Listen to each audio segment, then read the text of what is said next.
What's going on, guys? Welcome back to my channel. Today's video is another episode of the Never Seen It series, where I give you my thoughts and opinions about movies that I've never seen before in my entire life.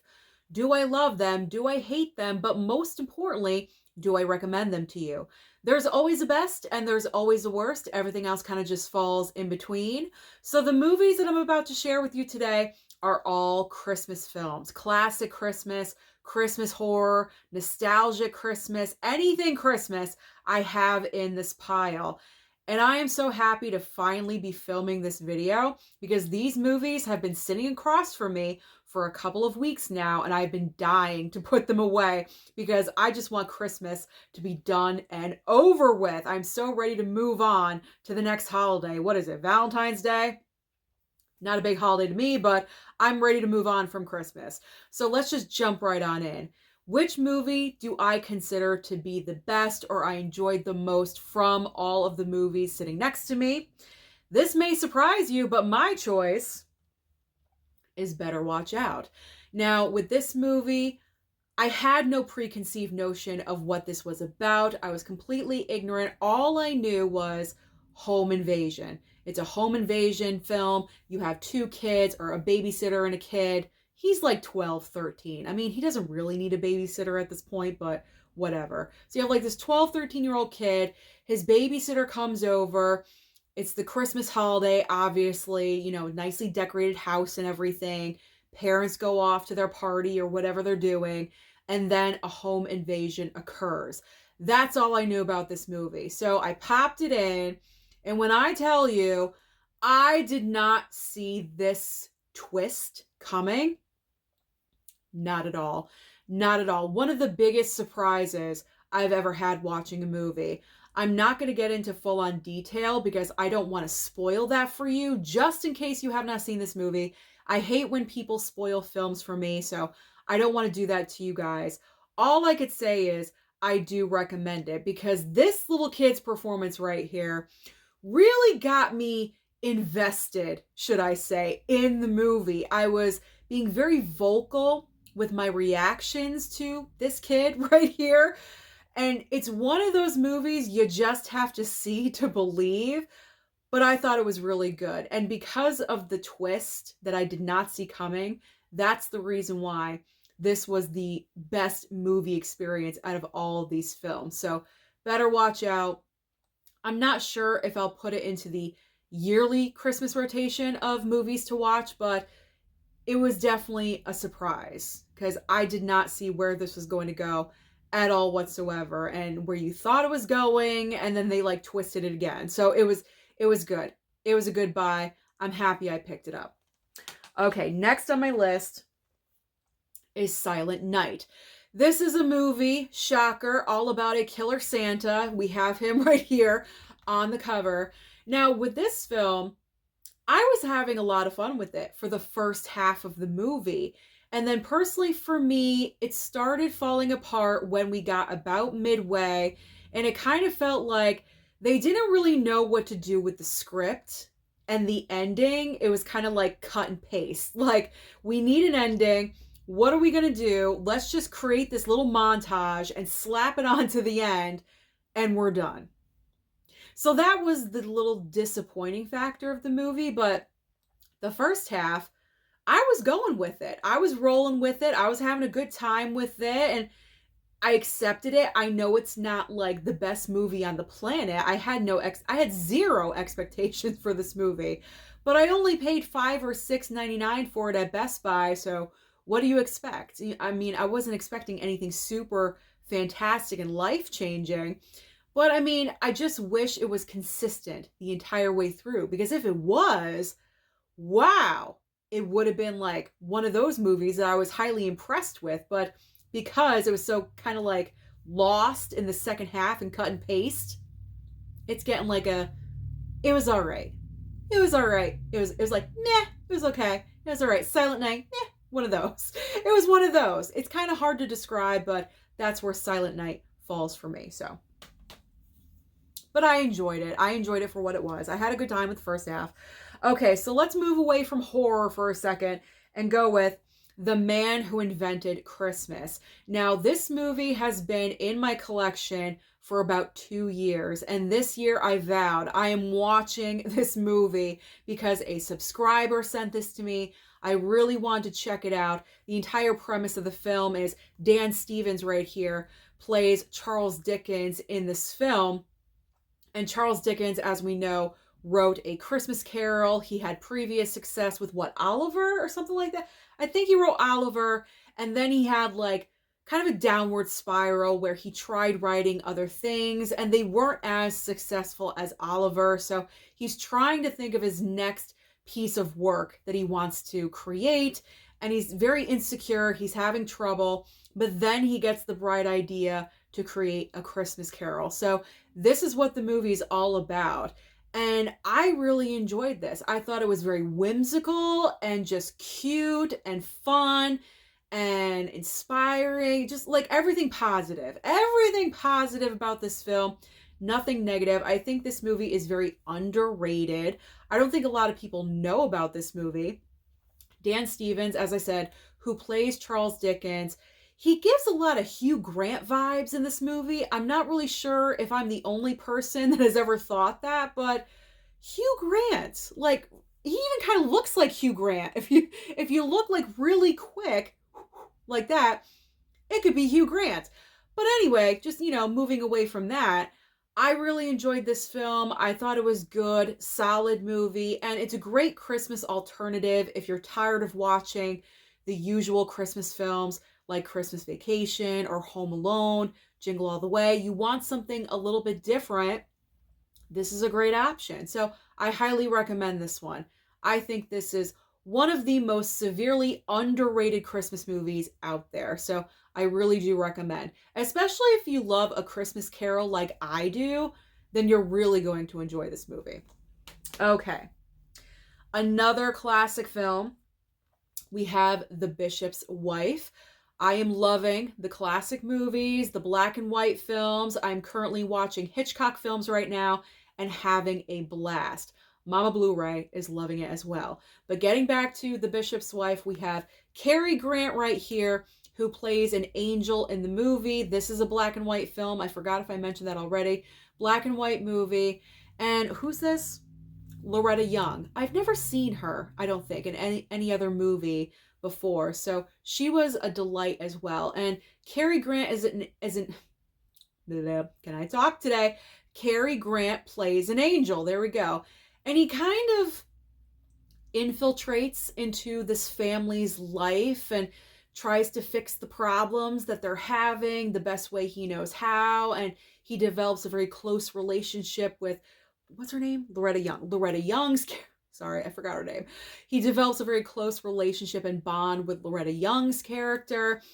And just a really great movie. That's all I can say. There's nothing negative to say about this film at all whatsoever. It's just a great movie. So I highly recommend The Bishop's Wife as well. If you're looking for a black and white film, if you want something classic, go for The Bishop's Wife. Okay, now let's revert back to horror with Chris. How do you go from The Bishop's Wife to Christmas Bloody Christmas? In this video you do Christmas Bloody Christmas. I think I have to rewatch this movie. I really do, because I feel like I was kind of harsh about it. A lot of people were wondering why I was like just saying bad things about this movie, because a lot of other people were saying this movie's awesome. It's like the Terminator of Santa. Like, I totally get it. I think I just need to give it another fair chance. Maybe I was in a bad mood when I watched it, but when I first saw this movie, I honestly just wasn't that impressed with it, because the movie opens with this girl. She's on the back here. Here she is. Opens with her, and she owns this like record store or something, and she's with her male employee, and you could tell they're very close friends. The dialogue is bouncing back and forth between them, very witty, just, back and forth, back and forth. But it's like the first 15, 20 minutes of the movie, and I'm like, are we getting to the point anytime soon? Is the movie gonna kick in? Like, I just felt like it was wasting time with all of this dialogue. So then they close up the shop. They go and meet up with her girlfriend and her boyfriend because she works in a different store down the street or something. And so they meet up for like 5 seconds and then they're out of there. And then stuff occurs. And then the killer Santa is after her and her employee, and they're like hooking up. And I'm like, oh my God. Like, it just didn't seem like the movie was flowing very well. I don't know. This is what I'm talking about. Maybe it was just me in that moment. Maybe I was in a bad mood. I'm not really sure. I don't know. But with a first time watch of this, it just didn't work for me. But I will give it another chance. I'm not going to get rid of it, at least not right away. I'll put it up there on the horror shelf and I will wait until next year. But like, it's true. This is the Terminator of Santa Clauses, because like for the last like half hour of the movie, you think this Santa is done. She killed him. Movie's over. No, it comes back again and again and again and again. And it gets to the point where it's like, when are we done with this? Like, why is the Santa Claus still going after this woman? Like, oh my God, can we be done already? It just didn't want to stop. It did not want to end. So I will give it another chance. I will. So this one is kind of like, yeah, it was like just okay. I don't want to bash it completely, but I thought it was going to be better. I had higher expectations, or I don't even know what expectations I had, especially for something called Christmas Bloody Christmas. But let's move on to Scrooge. We have Scrooge. This is the version starring Albert Finney. Obviously, I already discussed A Christmas Carol with Charles Dickens and the man who invented Christmas, so I don't want to go full on into this. I mean, you know the story of A Christmas Carol and Scrooge. It's the same thing over and over and over again. There's so many different versions of this tale.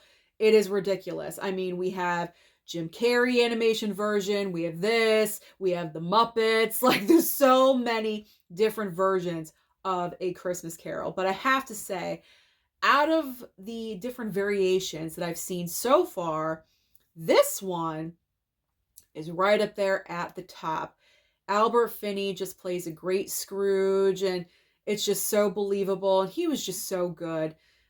Shame we lost him and everything, but I mean, if there's a Scrooge that you need for Christmas, make it Albert Finney. Make it the Albert Finney version, because you can't go wrong with that. I enjoyed it. I give it a positive review. All right. From positive to negative, let's get into Bad Santa 2. This one was extremely disappointing because the first Bad Santa, I really enjoyed it. I mean, it's not a perfect movie. There's so many flaws in it. Absolutely. But Billy Bob Thornton as the Bad Santa, the way he portrayed that character, I thought spot on, perfect. He just doesn't care about anyone else or anything but himself and getting money and getting out of town and just doing the same thing over and over and over again, like funding his yearly lifestyle by doing this, like stealing money from children and things like that. But unfortunately, with Bad Santa 2, they decided to expand on Billy Bob Thornton's universe and incorporate his mother into this. And his mother is played by Kathy Bates. And normally I'm all about Kathy Bates. I love her. She's amazing. Not in this. Like, I'm actually surprised she agreed to be in this movie, because I feel like this movie is beneath her because she's so good and she's so talented. For her to be in a movie like this, it was kind of like disappointing to see, especially when you actually watch the movie and it goes on and oh my God, like there's so many cringe moments in this movie. I do not understand why I forget her name, but the redhead from Mad Men, that actress, she's in this movie, but I don't understand why she's in here, because her character literally goes nowhere.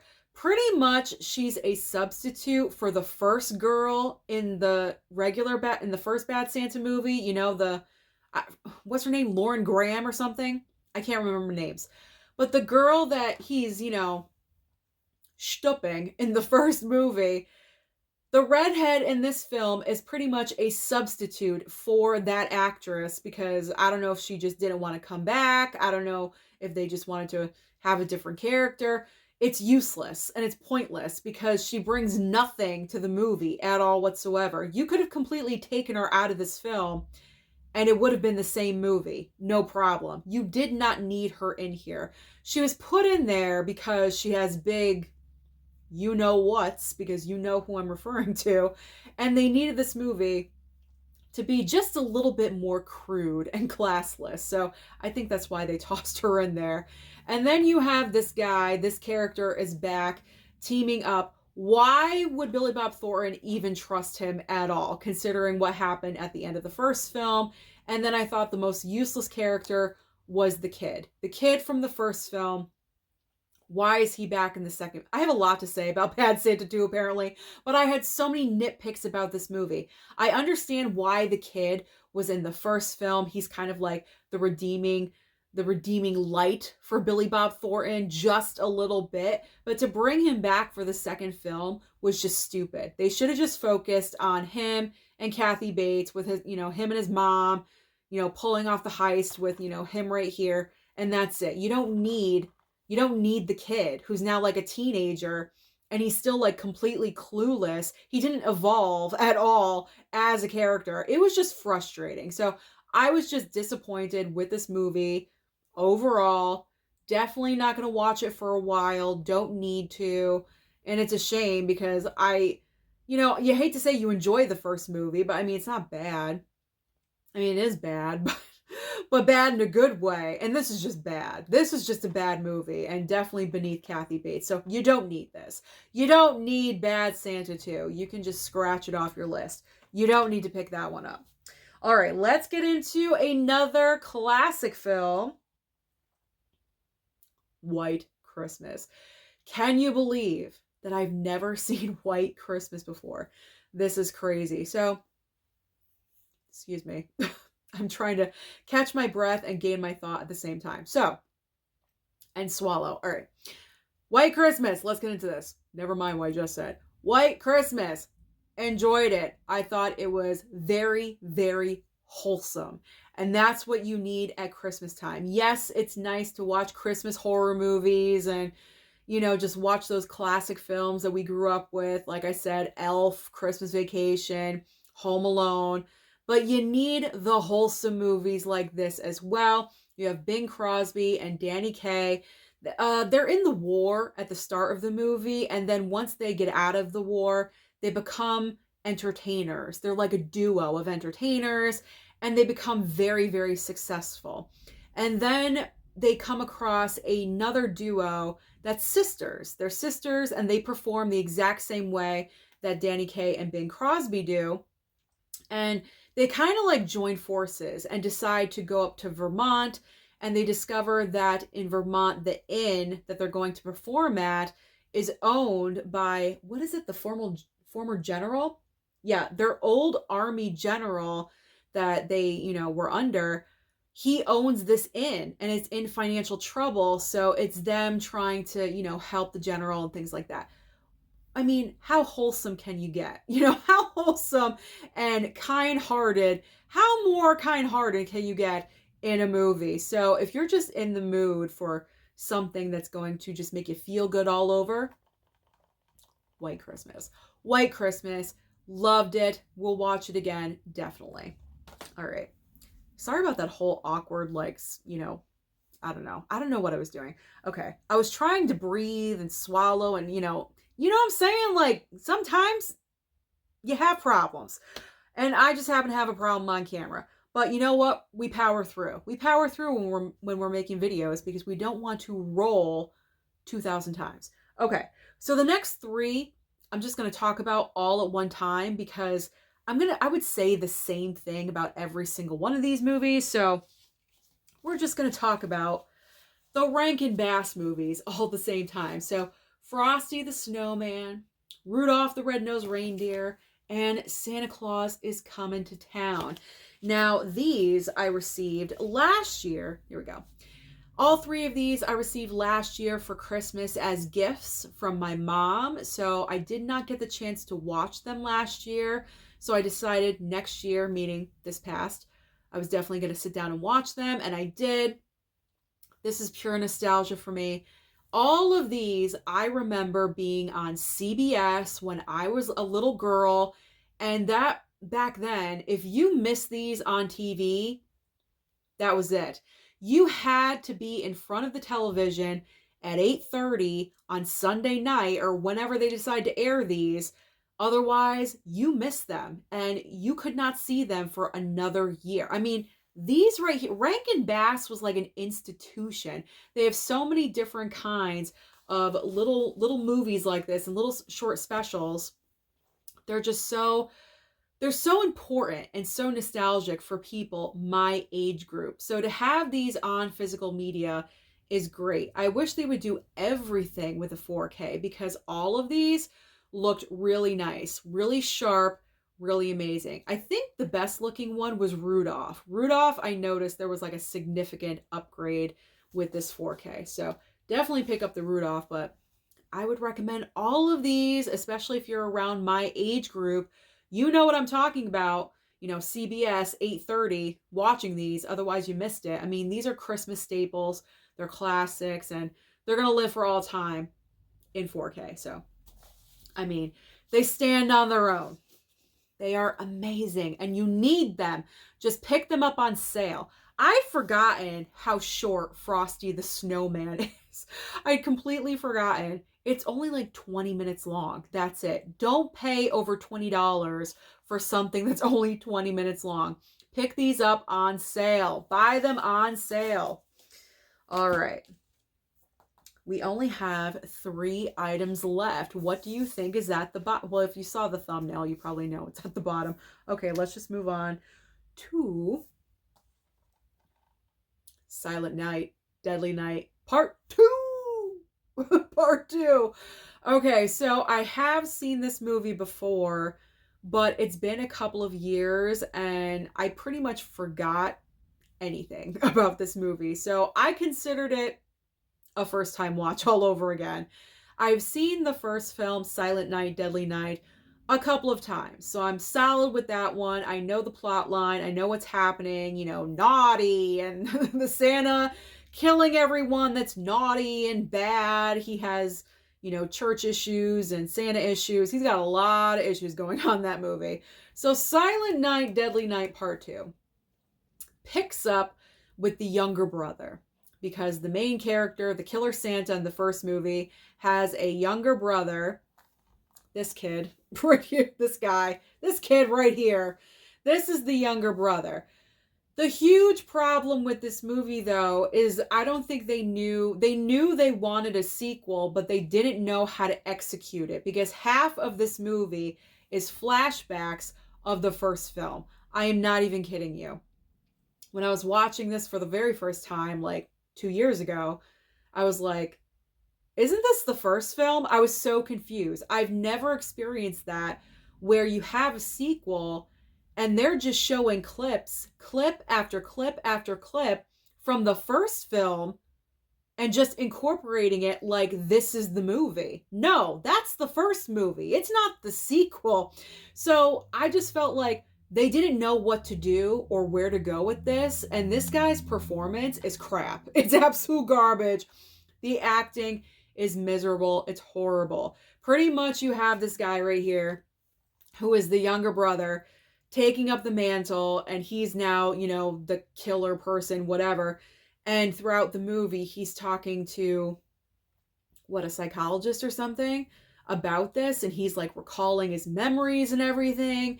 And just the way he portrays it is just so fake and phony, and I don't even want to attempt. I thought about doing it on camera just now, but I don't want to embarrass myself, so I'm not going to do that. So I'm not going to imitate his performance, although I'm tempted. I really, really want to, but I'm not going to. But it's not good.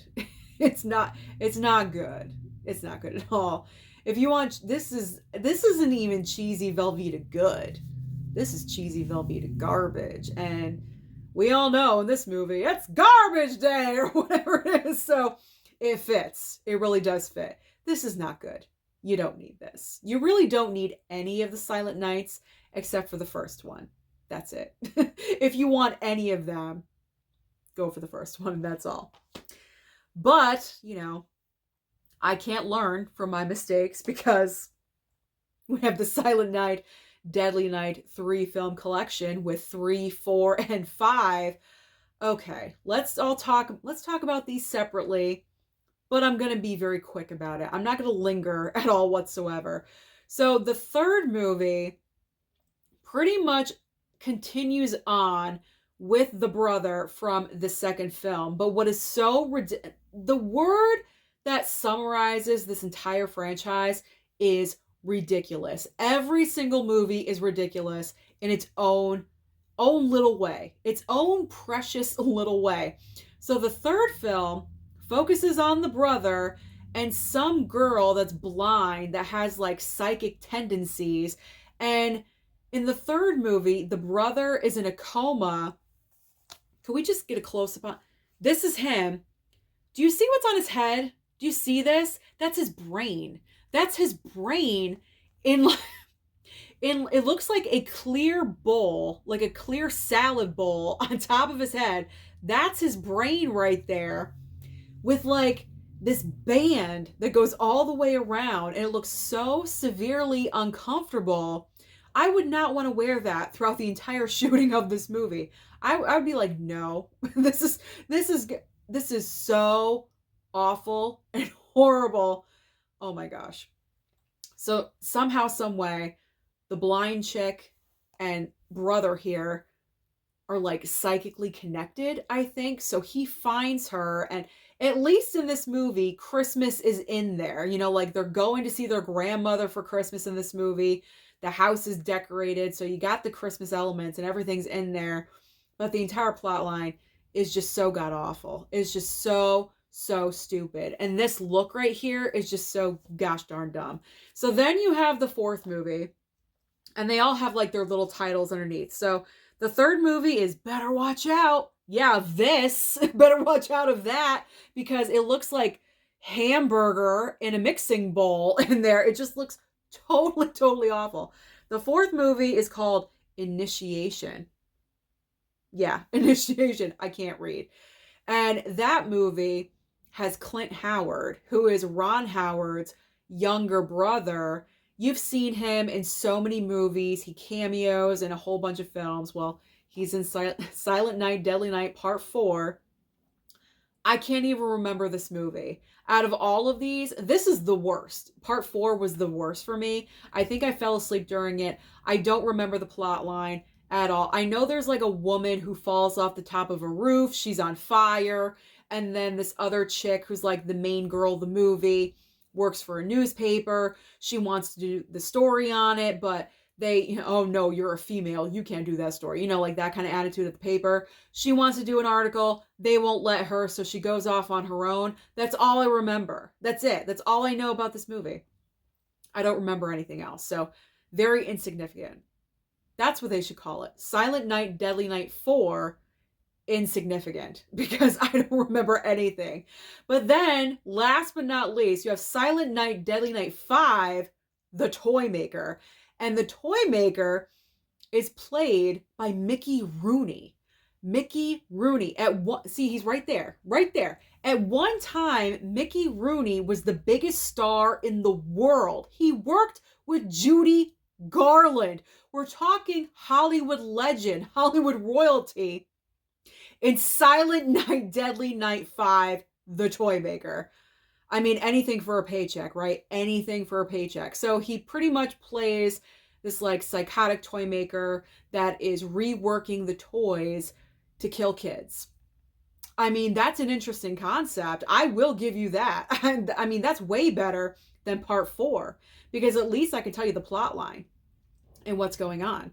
In Part 4, there's a body off of a roof that's on fire. That's all I remember. That's it. So obviously Part 5 is doing something right where I can remember what the movie is about. I actually enjoyed it. It is very, very cheesy. Yes, absolutely. But after the original Silent Night, Deadly Night movie, part 5, I would put in second place because at least the movie entertained me. I was laughing during it and I thought, wow, this is something right here. So it's in second place. That's not too bad considering what we're working with here.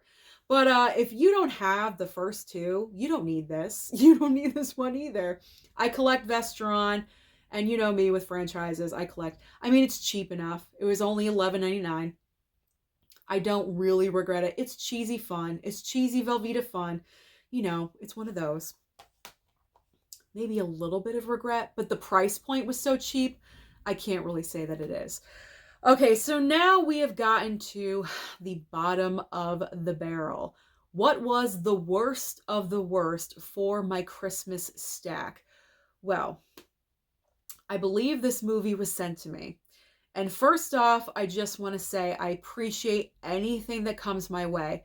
I really, really do. But with this certain movie, I couldn't. I shut it off. I shut it off after about, I would say, I gave it a half hour, maybe 40 minutes, and I shut it off. Because Christmas Cruelty just did not float my boat at all whatsoever. Initially, I was excited. I'm like, yes, another Christmas horror film. I love Christmas horror. Let's pop it in. And I made the mistake of trying to watch this with my mother.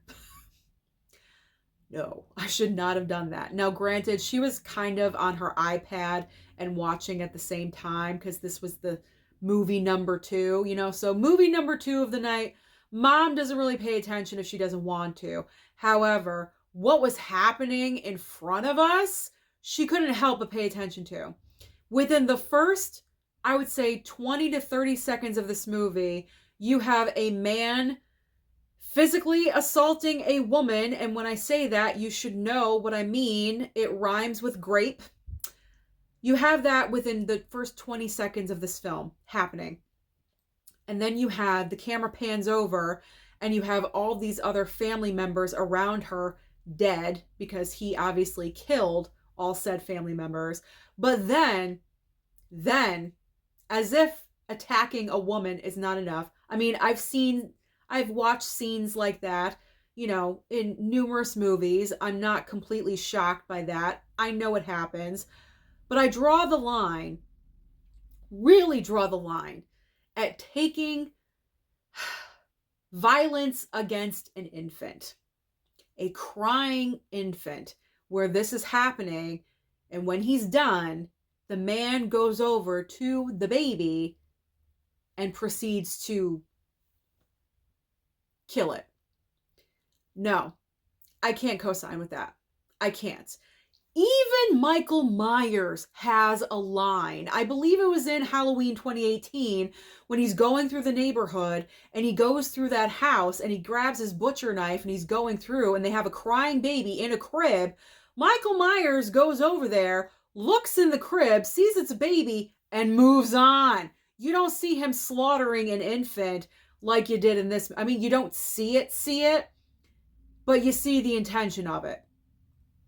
But I still did not turn it off at that point. I kept going. I kept watching it. And I was bored out of my skull. The main problem with this movie was the boredom. And this does have subtitles. It's a foreign film. I didn't even realize that. I mean, no problem. I can do subtitles. I love closed captioning. Absolutely love closed captioning. I'm not against it. But it was just so dull. Dull. It's like you wanted to shock us in the first like minute and a half of this movie, and then you just became so dull and so boring.